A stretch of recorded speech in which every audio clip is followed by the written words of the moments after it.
Hi, this is Melanie for Pardesi Reviews, and I'm here to do a review of the Hindi Netflix film Sardar Ka Grandson.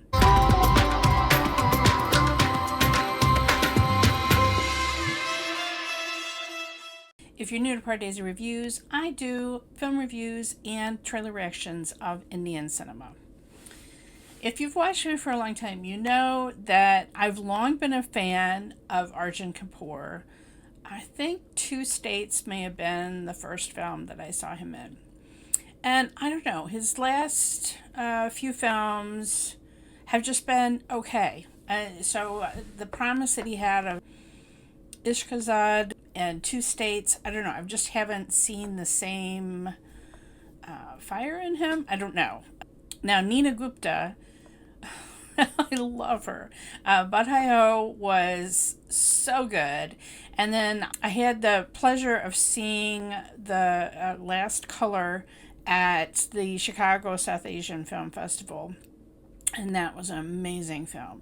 So I really like Neena Gupta, and here she's kind of playing a caricature of a Punjabi grandma who's, swills whiskey and is cantankerous. This film is also produced by John Abraham, who plays a sort of cameo role as her husband in the past in Lahore.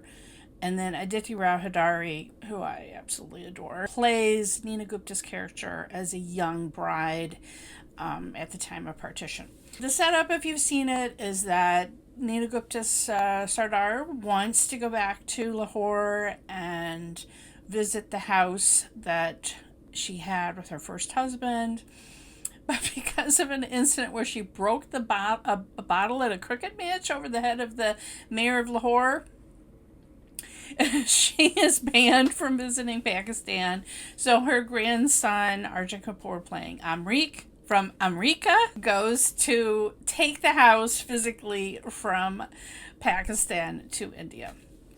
Now, this is played, there's a lot of laughs in this film. It's played kind of slapstick in that he breaks up with his fiancée, played by Rakul, Preet Singh, who I also love her from Telugu cinema, so it was fun to see her opposite Arjun. He is so clumsy in their moving business that creates a fight, whatever, and they break up. And so his pain of his breakup, supposedly he can understand his grandmother not having her first husband for all these 70 years.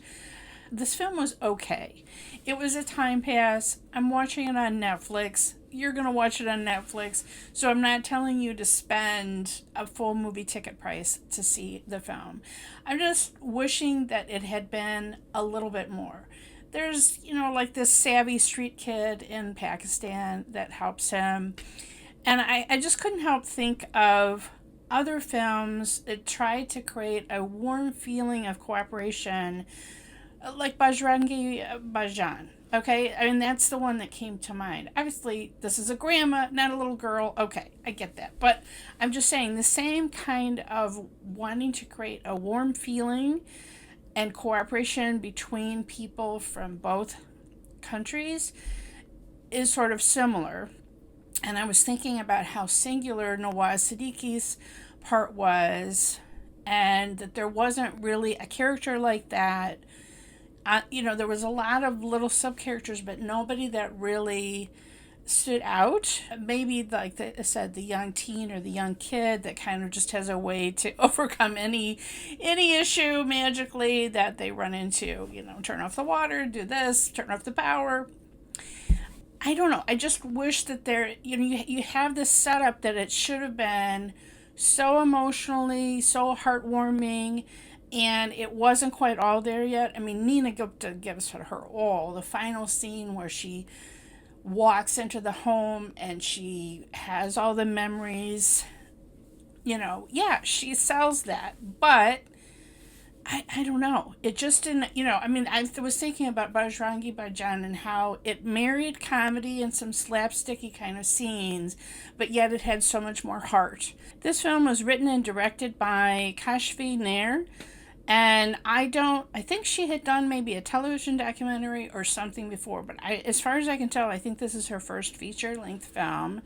I wished for a little bit better writing of the story, a little bit more heart in the way that the story was put together on film. So it's just okay. It's a time pass. It's pleasant.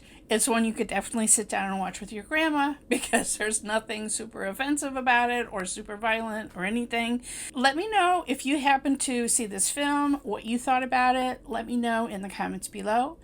Follow me on Twitter at PardeziYT. Follow me on Instagram at PardesiReviews. And if you hit the bell, will you subscribe here? You'll never miss another trailer reaction or film review.